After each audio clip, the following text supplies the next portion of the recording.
Ito kaya mga pag-ulan-ulan na naranasan natin may epekto naman dito sa ating mga dam kasi nung bago itong mga ulan-ulan na ito mga kapuso ang reklamo yung mga dam natin buwababa na ang antas.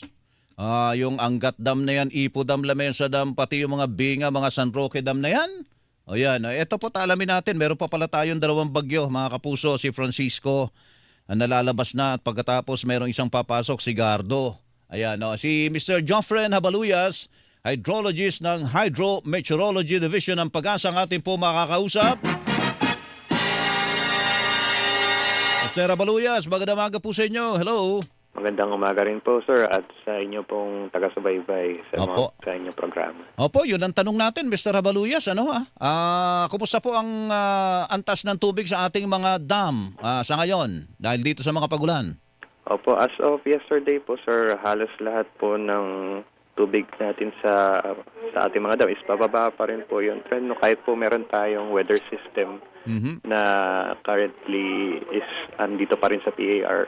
Parang yung ulan po nito is hindi po tumatama doon sa mga catchment areas ng reservoir. In fact, kahit dito sa Magat, which is nasa Cagayan area na kung saan expected na dapat may pagulan, parang walang masyadong significant na na-receive na rainfall. Dito naman sa Angat, ganun din po, parang light rains lamang yung na-receive dito. Kaya patuloy pa rin po yung pagbaba ng mga level ng tubig sa mga dam po na ito. Nako. Ano yan, malapit na ba sa critical level kung tawagin natin, Mr. Habaluyas? Yung sa Angat po particularly is 160 po yung critical level. So currently, ang na-receive naming report na 6 a.m. is around nasa 162.98 po yung level. So parang everyday is bumababa po siya ng almost half a meter po. So expected, siguro natin by the end of the month, posible po nating ma-reach yung 160 na critical level. Naku po, kung talagang hindi pa tayo bibigyan ng medyo magagandang pag-ulan, ano po, Mr. Habaluyas? Nako, sana itong si Gardo kahit papano, pero ano ito tatapak lang ng konti dito sa PAR natin, lalabas din daw kaagad Ayun, yung Magat po, anong lagay po nun? Magat, as of yesterday po, yung data po natin, mamaya mag-update po kami ng ATM, pero yesterday, 168.58 meters, bumaba pa po ito ng 0.67 meters since yesterday.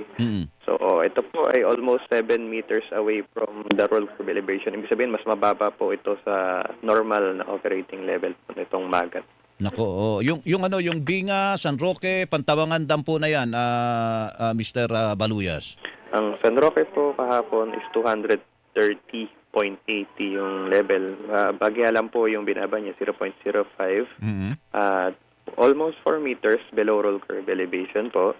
Ang Pantabangan, 181.70.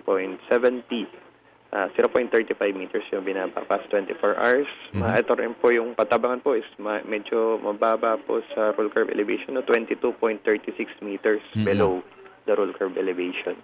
Yun yung Ipo Dam natin, Mr. Habaluyas. Ang Ipo Dam, 99.53. Konti lang naman po yung binaba, 0.02 meters. Others, yung Lamesa, 79.73, 0.01 meters po yung binaba. Ang Buklao, 741.19, 0.30 meters yung binaba. 568.76 sa Binga, 0.35 meters po yung binaba. So lahat yan ay bumaba, Sir Habaluyas. Walang nakinabang doon sa ulan, sa mga dam na yan? Kung meron man po, parang hindi siya ganun ka-significant po para mag-increase po yung water level po dito sa mga dams po natin. So magtitipid pa rin tayo dapat ng tubig, ano po? Opo, tama po. Maging conscious po tayo sa paggamit po ng tubig. Opo, sige po. Mr. Habaluyas, salamat po. Magandang umaga po sa inyo dyan sa Pag-asa. Magandang umaga rin po, sir, at sa inyong pong manonood. Si Joffren Habaluyas, hydrologist ng Hydrometeorology Division ng Pag-asa.